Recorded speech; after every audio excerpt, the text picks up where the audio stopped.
আমরা এই যে পানিবন্দী হয়ে আছি, এই 5 বছর আগে এই রাস্তার কাজ হওয়ার কথা ছিল, কিন্তু এই পর্যন্ত কোনো রাস্তার কাজ হয়েছে না। আর 5 ফিট বিলে উঁচে করে 7 ফিট করে, সেটা 1 ফিটও নাই। এই কেমন কন্ডাক্টর, কাক দিছে খায়।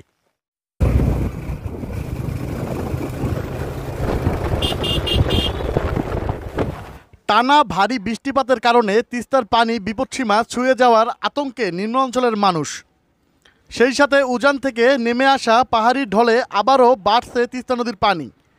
এতে নদী তীরবর্তী নিম্নাঞ্চল সহ লোকালয়ে পানি প্রবেশ করায় ভয়াবহ বন্যার আশঙ্কা দেখা দিয়েছে।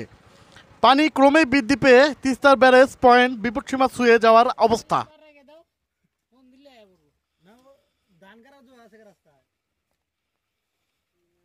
হঠাৎ তিস্তার পানি বৃদ্ধি পাওয়ায় লালমনিরহাটের কালীগঞ্জ উপজেলার তিস্তা নদীর পার্শ্ববর্তী অঞ্চল সহ উপজেলার কাকিনা ইউনিয়নের মহিষামড়ি নদী তীরবর্তী নিম্ন অঞ্চলে পানি প্রবেশ করতে শুরু করেছে। মহিষামড়ির বিনবিনিয়া রাস্তাটিও ভাঙন দেখা দিয়েছে। এতে আতঙ্কিত হয়ে পড়েছে তিস্তার পাড়ের বাসিন্দারা।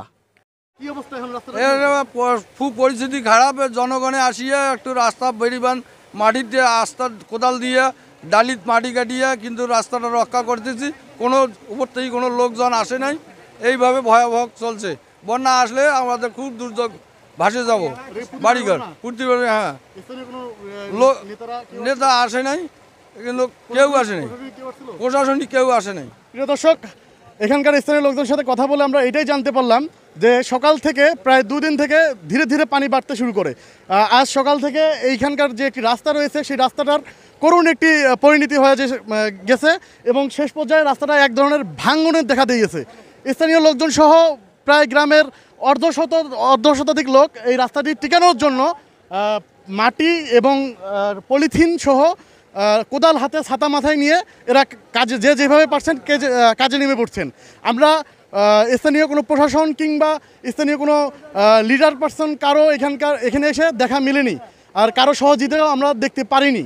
শনিবার 6 জুলাই দেশের বৃহৎ সেচ প্রকল্প তিস্তা ব্যারেজের ডালিয়া পয়েন্ট পানির প্রবাহ রেকর্ড করা হয় 52.5 মিটার, যা বিপদসীমার মাত্র 10 সেন্টিমিটার নিচ দিয়ে প্রবাহিত হচ্ছে। কি কাজ করতেছেন আপনি? সকাল থেকে সেই ফজরের নামাজ পড়ে আসিয়ে কোদাল সারাদিন কোদাল পারিবার লাগছি। আমি মাথার নেমে নিচ্ছি, কারণ ফেরাত নেমে নিচ্ছি, কারণ ডালিত নেমে নিচ্ছি, এইভাবে উবাইলাম সারাদিন। আস্তে টিকপের পাইতেছি না। এখন পলিথিন কিনিয়ে নিয়ে পলিথিন দিলাম। হ্যাঁ, এখন গ্রামবাসী সবাই গেলে আসিয়ে এই রাস্তাতে এই পর্যন্ত আসি। আজ মনে করেন 7টা বাজি গেল, এই পর্যন্ত রাস্তাতে আসি, খেয়ে না খেয়ে রাস্তাতে আসি। কেউ আইসি নাই এখানে, কেউ আইসি নাই এই পর্যন্ত, কেউ আইসি নাই। সারাদিন আমরা এই পর্যন্ত ভাত খাওয়া দাওয়া করি নাই, এই অবস্থায় রাস্তাতে পড়ে এলাম, বুঝছেন। নাম রাশিদুজ্জামান, মহিষামড়ি, কালীগঞ্জ থানা, গ্রাম সুগচ্চার। আমাদের এই বন্যা দুর্ভিক্ষ এলাকায় আমরা বন্যায় ভেসে যাচ্ছি। কোনো ইউপি সদস্য এখানে আসে নাই। আমরা জনগণের নিজের স্বার্থ যতটুকু দিয়ে পারছি অতটুকু সবাই সহযোগিতা করিয়ে রাস্তাঘাট বাঁধতেছি। মনে করো ডালি, কোদাল এবং ফেলা দিয়ে বাঁধতেছি। সারা রাত দিন 24 ঘন্টার মধ্যে আমরা সব সময়ের জন্য খেয়ে না খেয়ে এখানে পড়ে আছি। সারা রাত পর্যন্ত আমরা কোদাল নিয়ে এখানে থাকি, আর ইউপি সদস্যরা এসে ঘুরে যায়, কেউ কিছু বলে না। হ্যাঁ, এভাবেই তাদের মানে আত্মার যে একটা মনের যে একটা কষ্ট সেটাই প্রকাশ করতেছেন। প্রতিবারে নির্বাচন আসে, কিন্তু নির্বাচনের নেতারা আসেন, এসে এই রাস্তা করবেন, বাঁধ করবেন, বিভিন্ন রকমের আশ্বাস দিয়ে যান, কিন্তু বর্ষা, বন্যা কিংবা পানি বাড়লে এদের কারো কোনো খোঁজ পাওয়া যাচ্ছেন না। এভাবেই বলছিলেন গ্রামের অর্ধশত লোক।